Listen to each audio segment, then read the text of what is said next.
మారు మనస్సు పొందుటకు. ఆ పదం చూడండి. ఎందుకు ఇచ్చావయ్యా 2025 అంటే చెప్తున్నాడు, మారు మనస్సు పొందుటకు నేను దానికి సమయము ఇచ్చి తిని. ఇప్పుడు 2025 అనేటువంటి సంవత్సరం ఎందుకు ఇచ్చావయ్యా అంటే ఆయన చెప్తున్న కారణం ఏంటంటే, మారు మనసు పొందటానికి నీకు సమయం ఇచ్చా. మరి నువ్వేమనుకుంటున్నావు? బాగా లావైపోయాను, కనీసం ఈ సంవత్సరమైన డైటింగ్ చేసి కాస్త నిన్ను తగ్గాలి, ఎందుకా?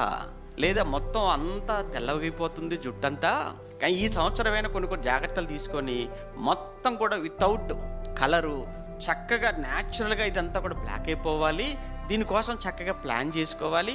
అంటే నీ తెలుపు నలుపు చేసుకోవటానికో, వెంట్రుకలు ఫ్యాట్గా ఉన్న నువ్వు స్లిమ్ అవటానికో, ఇందుకోసమా దేవుడు నీకు ఇచ్చాడు? కాదట. మారు మనసు పొందుటకు నేను దానికి సమయం ఇచ్చాను, మారు మనసు పొందటానికి ఇచ్చాను.